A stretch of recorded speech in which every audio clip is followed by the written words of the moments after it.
So that was really great. Ladies and gentlemen, Elizabeth Olsen and Aaron Taylor Johnson. Hey, guys, how's it doing? Nice one, yeah. Hey. Would you like to? I'll sit here. This is Okay, great. great, perfect. This is a great situation. Thank you guys for joining us. The trailer is so thank you. great. Just watching again, it's really exciting. You have in the trailer we see you have a great primal scream, and I feel like you do that a few times in the movie. What's the key to a great scream like that? It looks very very exhausting, I guess. What's the key to a great scream? Sad thoughts. Okay. That's an acting lesson for you all there. Just really sad thoughts of like the worst thing ever, I guess. And then I always knew that they weren't going to use the sound, which was nice. So I could kind of choose to make a sound or not make a sound. That's good. And it's killer in slow-mo as well, man. When you slow-mo that down, man, that's that's awesome. Like, it's just things epic. aren't killer With that, in like, slow-mo. eerie score underneath it. Just But like, usually facial expressions aren't great in slow-mo because sometimes we'll do super slow-mo moves. Okay. And, you know, you're trying to do effort. But what I just did just then in slow-mo is quite literally the most unattractive thing you could ever see anyone do. It's so weird. And Joss would always remind me to use a calm face. Okay. Because that is okay to watch. Huh, that's a good tip. So next time No one wants to watch. So you gotta have a calm face, a calm face, but have like intensity. Intensity. Like Jeremy Renner. I'd put that the opposite way around for Renner, actually. But no, he's really calm. He's got like an intense face, but he's always calm. But it's all, yeah. So you guys work together, obviously, on Godzilla. When there we go, some Godzilla fans in the house as well. Yay! So who was approached first for Ultron, or were you both approached at the same time, or how did that work? You had a meeting with Joss first. I had a meeting with Joss actually before I stepped foot on set on Godzilla. So it was a big long year process of kind of conversations and talking about it, and you know they were obviously pulling all the main cast from everywhere, trying to book their dates and what have you. So I had plenty of time to be hanging out with the Marvel guys and, you know, talking about the character and what have you. So, but yeah, it was quite early on, and that sort of gave us time or gave me a lot of time to look at the material and research about Quicksilver and ask a ton of questions. And my main fear was, you know, like what would I possibly, you know, what impact can our characters have in such a huge ensemble cast and such huge superheroes and what have you? And he had a very, you know, interesting thread for our characters throughout, and that it's quite a poignant roles that they have, especially Scarlet Witch. And she, you know, it's really because of her that this whole movie has a whole different angle. I mean, it allows us to dive into each superhero individually and break them down emotionally and look at their darkest fears and what have you. So it was really interesting. So yeah, I was locked and intrigued, and yeah. So your process, what was your process like? It's fun. Like I met with Joss, but that's when he told me what characters he was casting. Like I didn't know why we were meeting. Same for me. And then afterwards, because it wasn't my job, I didn't hold on to it. Like it was just a meeting in my mind, so I didn't like do research or anything. I was just like, well, that's not gonna happen. Like I'm gonna move on with my life. And then got the call 6 months later. 6 months later after we did Godzilla. So you're doing it. And then that was really exciting. And then they gave us like a huge binder. Like mine's already broken because it's so big, of like everything Scarlet Witch, just in all comics throughout all of the decades. And they did that for both of us, and that was super cool. Were you guys super familiar with the characters before the movies, or no? No, not at all. That was literally my education right there. Yeah, Joss's version, like he told me about Scarlet Witch, and then he said, when you go home after this meeting and you look at the comics online, just know you will never look like that. And I was like, okay. And then I saw it and I was like, whoa, damn. I don't want to look like that. I mean, I do want to look like that, but I don't. Josh like really loves these characters. Like I feel like he talked a lot about how important it was for him to add them when he was writing the script. And then, I mean, you guys are like, and this is not a spoiler alert, but it's like the first shot of the movie, the first people we see are both of you guys. I got really excited which when is that really happened. cool and like really kind of like obviously these are like you're the very important addition. So I guess did you three all talk about that too and like their relationship together and because obviously like they're brother and sister, but also they kind of have like a parental vibe sometimes or best friends and stuff. I mean, like how much of that did you guys discuss? Talked about all of that. Absolutely. Yeah. I think the moment we both knew we were actually still finishing Godzilla and knew that we were going to play brother and sister and then which was we were thrilled about and was able to then talk a lot about it and kind of break it down. And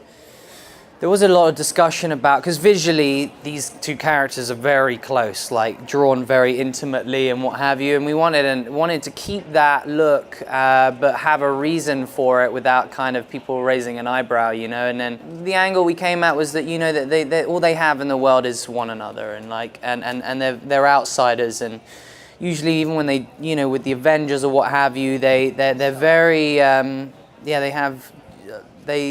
they're very protective over one another and don't really trust a lot of people and have boundaries and you know, they lose their parents, so you know, they just have that connection, and when they're not with each other they're very vulnerable without one another and insecure, and then that starts to build layers, you know, and very protective. There are stuff where the Scarlet Witch is like cradling Quicksilver and things like that, and it's very maternal and looks sort of very motherly and in the comics. And she, in the comic books, and she's very kind of thoughtful and, you know, mindful. Her whole sort of superpower and what have you. Whereas my character is super speed. I kind of took that into his kind of his personality to be sort of like quick-tempered and like frustrated and impatient and kind of hot-headed and arrogant because he's fast and kind of cocky. You know, you start sort of pulling it off the page and throwing ideas to one another, and that's, we had a lot of time to build characters together. And then of course, whilst we were having that time together, a lot of it was doing a lot of dialect coaching with the Sokovian accent, because that was somewhere that was based in Eastern Europe, and that was another part that that we, you know, had to kind of present that to the Marvel guys and Joss and what have you, to sort of, you know. We're also making up an accent, so you know, like people like they needed to like be like, okay, that doesn't sound like too Russian, because then Black Widow would be able to understand. You guys should just be speaking in your languages if you sound Russian. So it was just to try and you get an understanding, but you can't pinpoint where it is because it's nowhere. Be clear enough that you can understand us. Yeah, because at one point they were like, well, English enough where it's like, why are they speaking English? Right.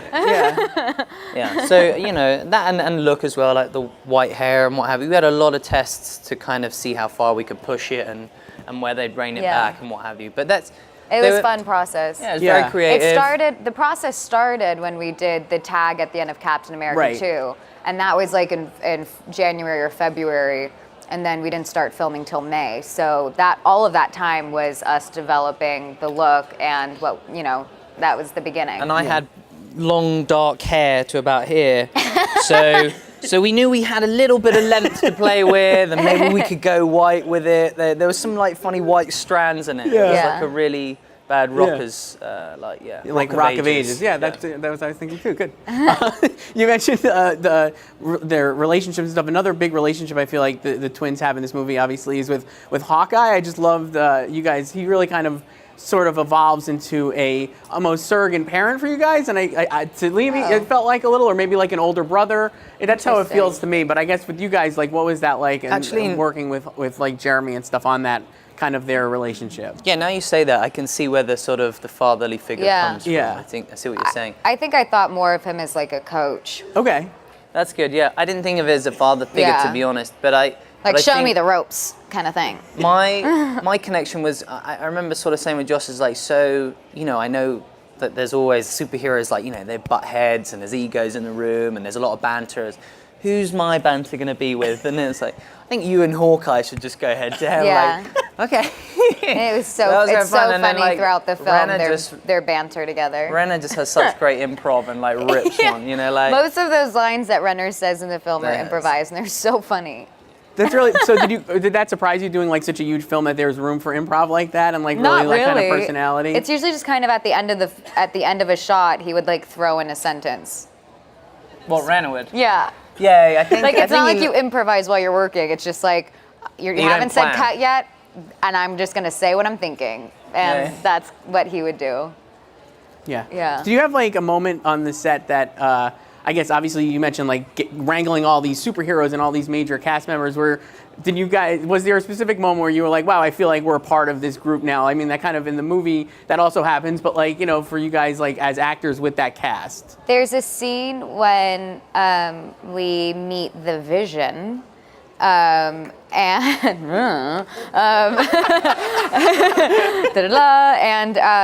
and we're all together, and just filming that was funny and fun, and we were all a big gang, and we couldn't stop laughing. And it was the one time Joss actually, I think, got irritated with us.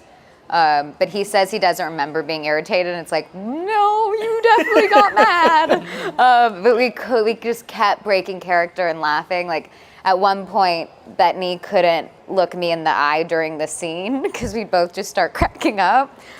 So that was my favorite moment where I did feel like we were part of, aside from it being it wasn't the film thing, it wasn't our characters, it was more like just as a cast member. Yeah. That was a really special moment. And there are so many moments when you're on set, like fighting at the end sequence, when everyone's dressed up, battling. You're just like, this is happening, you know? This is crazy and awesome and magical. Like, it's movie magic to the nth degree. It's really special. Yeah, I feel like watching it too, you get that, like, even like having seen the first film, obviously, like, it's like, oh wow, like this is really happening again, like all these amazing actors and like characters that like are iconic characters just all fighting together and they get and stuff. funnier and they get more interesting. Yeah. It's really cool how Marvel's, what they've mapped it out, and everyone's characters just get deeper and deeper. And like you said, like what you love about them is all the banter and all the bouncing off each other. When you get all of them together, it's just so fun. Yeah. Yeah. I like that, you know, you've invested so much time, you know, personally in Tony Stark and Captain America and Thor, and then to kind of see them all collide, and then again. And also it's the second, so having them as the sequel of Avengers, they're actually a team that like they fight together now. Like, so when you see that, it's kind of like a spectacle, you know. It's kind of incredible to see how they kind of gel with one another, and then they're like, you know, so it's kind of pretty badass. Do you guys remember seeing the first Avengers for the first time? Like, where were you? Where were you? Like, do you remember? I was working in Serbia. Okay. And I saw it, and I don't think they have good manners for like cinema there. So they were like, there are people talking the whole time, and it was very frustrating. I was very thankful that it wasn't dubbed. Right. Okay. That's probably why they were talking. They probably had no understanding. No, there were the subtitles, but they're talking the whole time.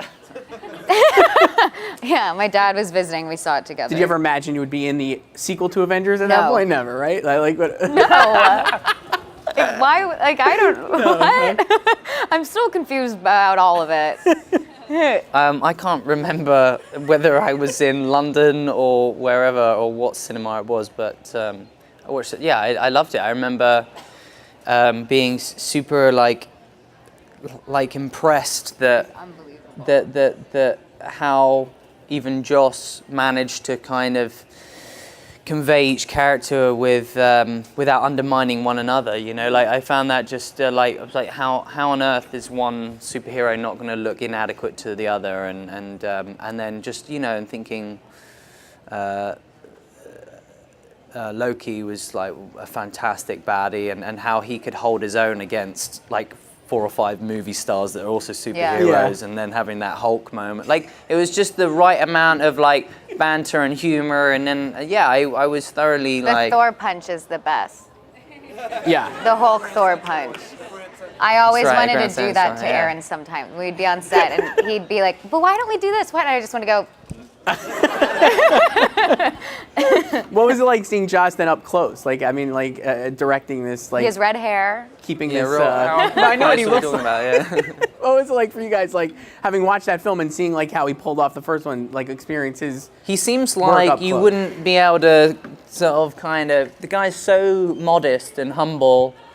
I remember actually first time I met him was actually at the Toronto Film Festival, and he'd just done, did you do Much Ado? Mm-hmm. Yeah. Yeah, right, and then, sorry, someone else said, yeah, it was Much Ado about, Ado, was yeah. it? Was it? Much ado about nothing. And Yeah. yeah, and he sort of sauntered out and was just sort of chatting to me and Sam, and then for a while, and then Seamus McGarvey was there, who shot Avengers. He shot yeah, Godzilla as well. yeah, and Godzilla, and then it all sort of quickly sort of came into place, and I was like, what? I didn't even like register like this sort of very kind of humble, very casual, like modest guy, who was just talking about I just did this small little indie, that's what I'm here for, and then yeah, it was just incredible. I mean, he's such a nice so guy. many voices. He does talk in riddles. Well, that too, but That is he's the also hardest can thing. be a lot of voices. Like he knows everyone's character so well, and he was amazing to work with. Like we would come on set, and I would ask him questions about new pages that we're going to film like later on in the week, and he'd be in a totally different world with totally different actors, and he would just be able to switch and understand exactly your arc. And there are 11 main characters, I think, in this film. Right, yeah. He literally is a genius. Like he puppeteered It's the so whole hard. thing, and how he writes, he literally like steps into the Iron Man suit and then like verbalizes in Tony Stark Yeah. kind of way, and then he'll like be like Ruffalo, and he'll just jump in and out like it's like a sort of a beautiful form of bipolar or something. But he is genius. Yeah. Like I don't know how on earth you look at this and go like from a director's perspective and go, I have no angle on where do you even begin Yeah. to tackle this kind of a Yeah. thing. I think we have a clip that we could show from the movie. It'll feature you guys. Shocker. But let's take a look. We're in this one. You're in this one. Very nice. That we get to see the accent or hear the accents there. It's So pretty cool. I just want to You, point oh, yeah. out. You hear the accents, yeah. I just want to point out that's kind of how the script was written. So you kind of go, it's funny, Mr. Stark. It's what's comfortable. And then what's the next line? I don't know. It was really weird. I'm like, it's funny, Mr. Stark. It's what comfortable. It's comfortable. It's how. What do you want me to do with that, Joss? I'm confused. And then he'll like, explain. Literally everything would be in like little like he writes in such sort of like just Like like it's inverted yeah, like sentences it's and stuff. conversational, It's great. which is brilliant because that's like how the whole piece has like been carefully put together. You know, when you have like a big group scene and you've got Robert Downey and everybody's throwing out lines here and there. It's little bits, but on paper, it's really quite complicated. Yeah. Well, we also saw in that scene, obviously, Ultron factors prominently, and I know James Spader, I think, was doing a lot of motion capture work for that as well, right? So it was Yeah, like, what was the it whole like? time. Yeah. So was that? I'm sure that had to help you guys. You have a lot of scenes with Ultron. I don't think that's a spoiler alert, but Yes, like, we have a lot of scenes with Ultron, which is James. In reality, it's James Spader in a onesie. mocap suit, which is like a grown-up onesie, and like not like the cool ones that like people put selfies on the internet or something. Not like it's not like a kangaroo. It's like the most awkward-looking onesie, and he has a lot of cameras in his like on his face at all. So he has this big metal thing around him, and it has all these cameras and all these dots on his face. He has all these different colored dots all over his face to capture his facial expressions. And if he couldn't be on a platform so that we could look eye to eye with him, he would be acting at us, and we would have to look at two red balls about 3 feet above his head instead of him, because those were supposed to be his eyes.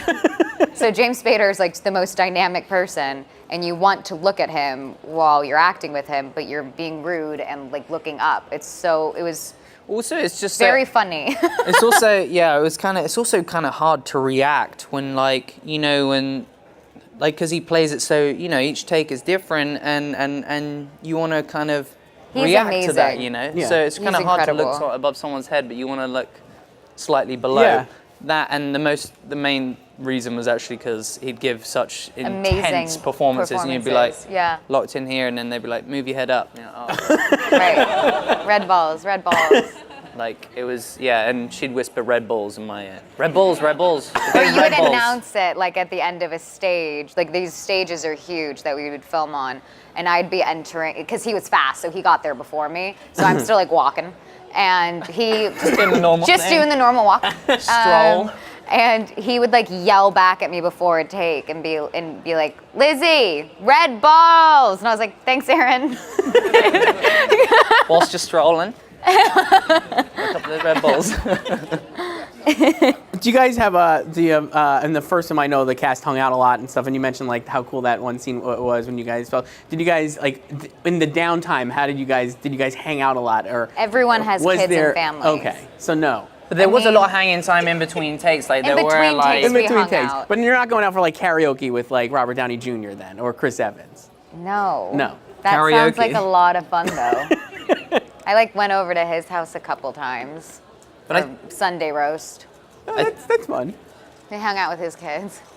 Yeah. I think, it was actually quite nice. Just before we had that big scene, Robert Downey called us all together and hosted a dinner the night before, just sort of cast and their wives and husbands and what have you. And so that was really nice to kind of have some downtime and get to know one another and then do our scene the next day. And it was really chill because I think we were kind of nervous. It was kind of daunting. I was totally freaked out.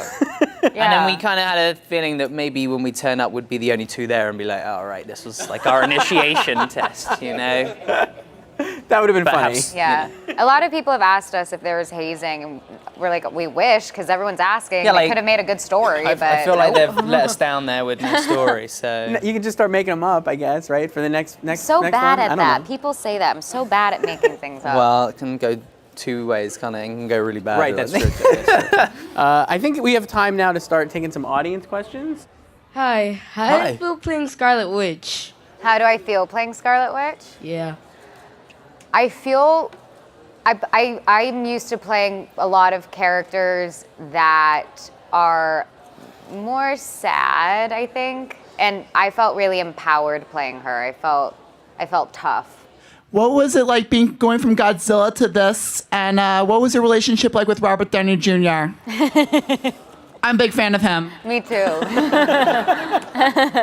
I'm a huge fan of his too. So it's very surreal, and especially when you see him in their very iconic, character that they're playing as well, and to be working with him. But he's awesome, man. He was really just weirdly kind of embodied that kind of role of sort of a sort of. It was like a maternal, like a father figure, sort of a leader. Like the way that he pulled us together for that dinner was very much like a nurturing, a respectful kind of, a really lovely thing to do that he didn't have to do, and could have kept to himself. But he's actually a lot of fun, really sweet. Actually, another memory I had is actually we were on the studios, between some of the studios. I don't know what you call them. The great big. Well, between the trailer and the studio, we do have these little buggies and stuff. Like golf carts, right? And then they sort of pimped him out with so they had like he Black had his Widow Iron Man one, and then Scarlet Widow the Black Widow like symbol Spider on hers, yeah. and then we'd all rush to go in, get out, and then jump in our thing, and then race them back and what have you, and drive them, wiggle them through, which was a lot of fun and slightly dangerous, but a lot of fun. But we're all in our superhero things, and Thor's got his cape flying back, and they're just racing, and some of them you're sitting the other way around, so you're waving, and it's kind of funny. That's awesome. Yeah. So those are trippy, but yeah. This is for Aaron and Lizzie. What was it like working with such a phenomenal ensemble cast? And what was it like do you guys have any funny stories in between takes? I think it was Paul that said the funniest things that happen, those are the stories you can't tell. No, just because like it's like they're like I don't know, they're personal. You like keeping some things for yourself, but the story I shared was like the most enjoyable moment when we were all laughing on set and we couldn't keep straight faces. What was the first question? Do you remember? Working with an ensemble like this. Oh, it's great to work with an ensemble, I think, because especially from I mean, I think, you know, when stepping on, it's you've got a lot of actors to bounce off of, and you're not the sort of center of attention, or you know, it can be kind of.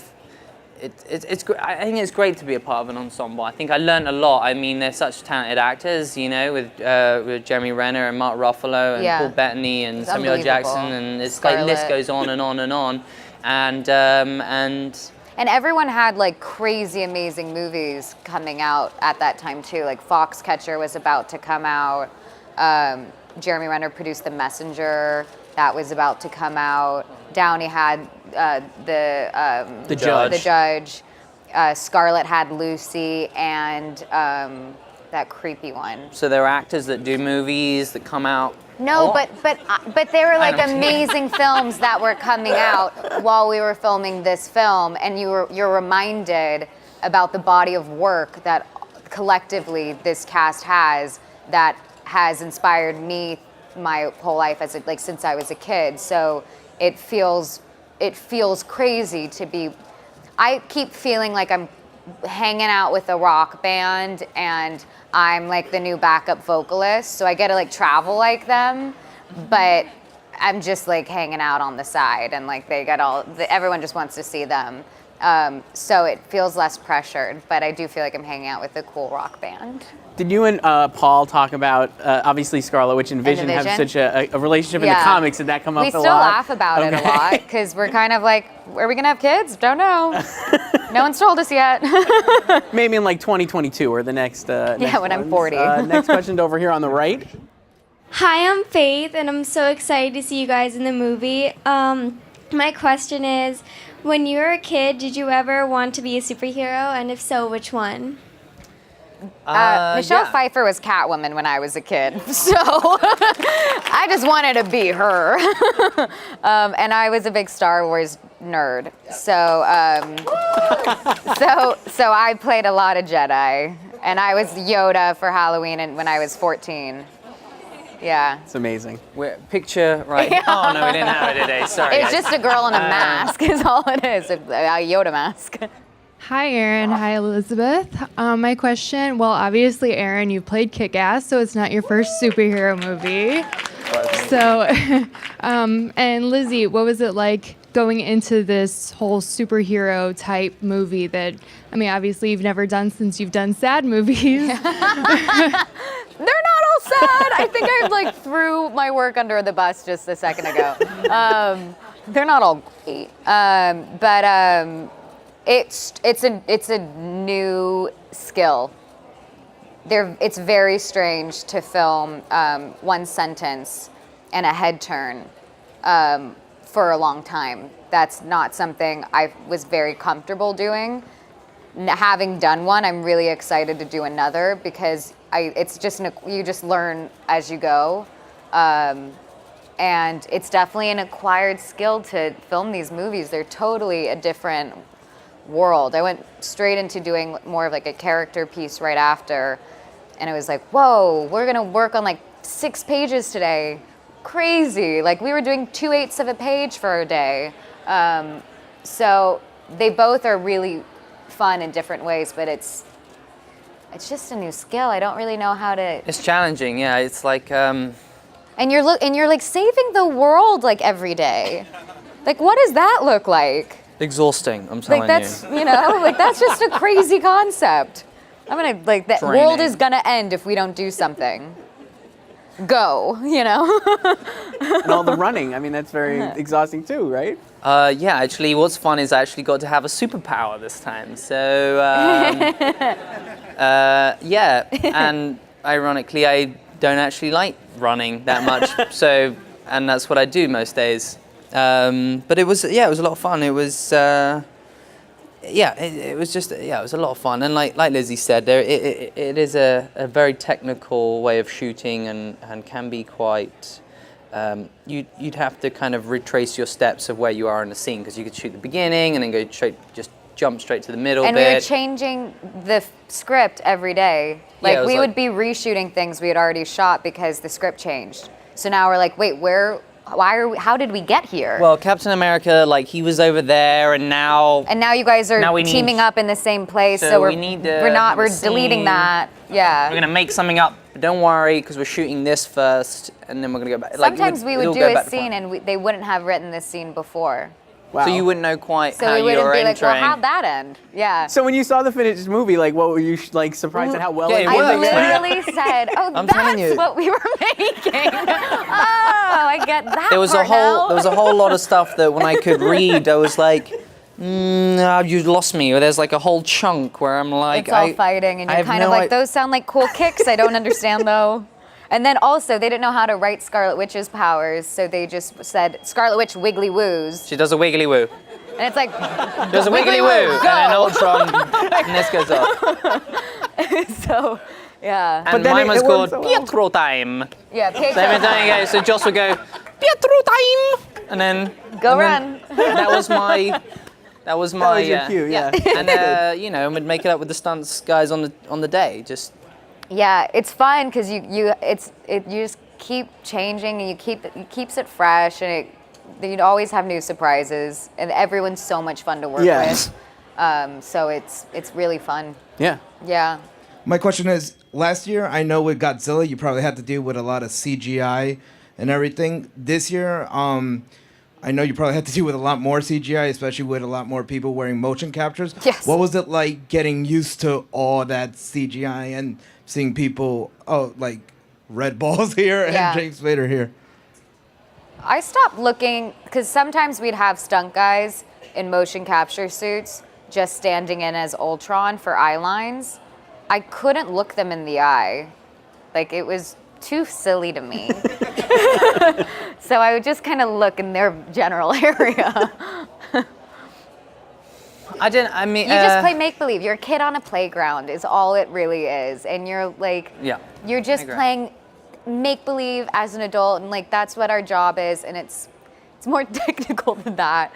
But that's what it accesses like in you, and it's really freeing. Yeah, I was actually surprised there wasn't actually it wasn't crazy amounts of green screen. In fact, I don't think there really was any green screen. Only in reshoots. Oh right, yeah. That's it. But it's kind of incredible now. Yes, special effects just goes quicker and quicker, because say when I did Kick-Ass, there was a lot of green screen on certain things, and whereas on this, I'd expect it would be the everyday thing. But we'd actually shoot on a lot of locations and have real buildings that we're going to blow up, and that because they were going to demolish them a week later. So they're really blowing up things, which helped because the whole scenario is very surreal, and it's fantasy and what have you, and you've got superpowers, but where you're running around is actually a real environment, and there are cars blowing up and really loud gun noises. So it kind of helps. You kind of have a little bit of you can feel. You feel part of the environment. Yeah. That's cool. Hi, I'm really excited. I was just wondering if you could talk a little bit more about how you got into acting and how you came into this profession. I went to school in New York. I just did it as a kid, but for fun my whole life, for camps and classes, danced a lot. And then came to NYU for training. And this studio I was working at, it's called the Atlantic Theater Company. It's an off-Broadway company in the city. And they started having me audition for their plays to do understudy work. So I started understudying in theater.